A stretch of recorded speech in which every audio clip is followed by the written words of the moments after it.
Views of the former UKIP leader Nigel Farage. Mr Farage, really good to see you this afternoon. So was this a 5,000 words of platitudes, or was there more substance for you? Very little substance at all, other than what she's made clear is that her vision, leave the European Union, but we do so in name only. We stay part of all the current structures. What we do is we simply rebadge the status quo, whether it's in science or security or whatever area you care to mention. She thinks those relationships have been beneficial. And I thought the most telling line of the whole speech was towards the end when she said, "We don't seek an unfair competitive advantage." Well, that's what I voted for. I voted for us to be able to be competitive, to be global, to be free of European laws, and she shows no desire or no vision to be the kind of leader we need to take us on to be a global trading nation. Mr Farage, Theresa May and her supporters will say that certain negotiations so far have come to a stalemate. They have stalled. We're only a few days away from the next round of negotiations. So in this case, in this circumstance, perhaps it's best to give this round to Europe so we can in order for us to be able to move to the next stage of the negotiation process.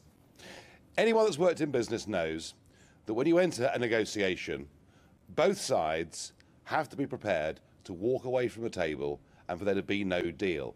That previously was her position. She dropped that today. So today she said, look, whatever happens, we won't walk away from the table, but will you please, in the course of the next few years, and I say few years because with a transition period, this is all going to go on until 2021, would you please give us the kind of arrangements that we ask for? I wouldn't be surprised if her vision of a 2-year transition didn't become many, many times more than that. Transport Secretary Chris Grayling has said that this speech outlines Theresa May's bold vision for our relationship with the European Union.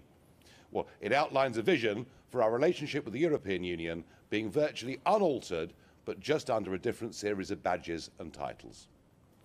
So where do we go from here, Mr Farage? As I said, we're only a few days from the next round of negotiations. Michel Barnier yesterday said that he was confused, he was dumbstruck that we are still talking about issues from weeks ago. Is this not the right approach? And what would your approach be? What would your recommendations to Theresa May be right now? I don't think Mr Barnier wants a deal. I think right from the start he's made a series of totally impossible demands. We do keep giving. We get nothing back in return.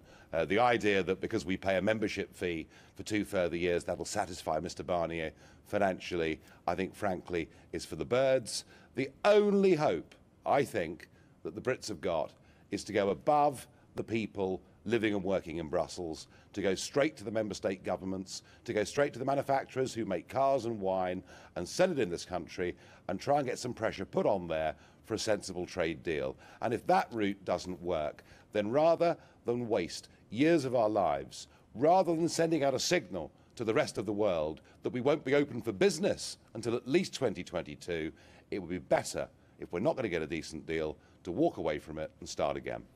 Theresa May spoke of rejection of the Canada and Norway model. What model would you propose? What would be the best way forwards for the United Kingdom now? Well, logic says that as one of the most important export markets in the world, that a free trade deal is in all of our interests. Barnier, Juncker and Verhofstadt don't want that, but it's pretty clear that the electorates of the other European countries would want that. So we have to try and form some compact with the countries in Europe, not this central group in Brussels who are acting in their own interests. I would think that's the only hope we have of reaching a deal.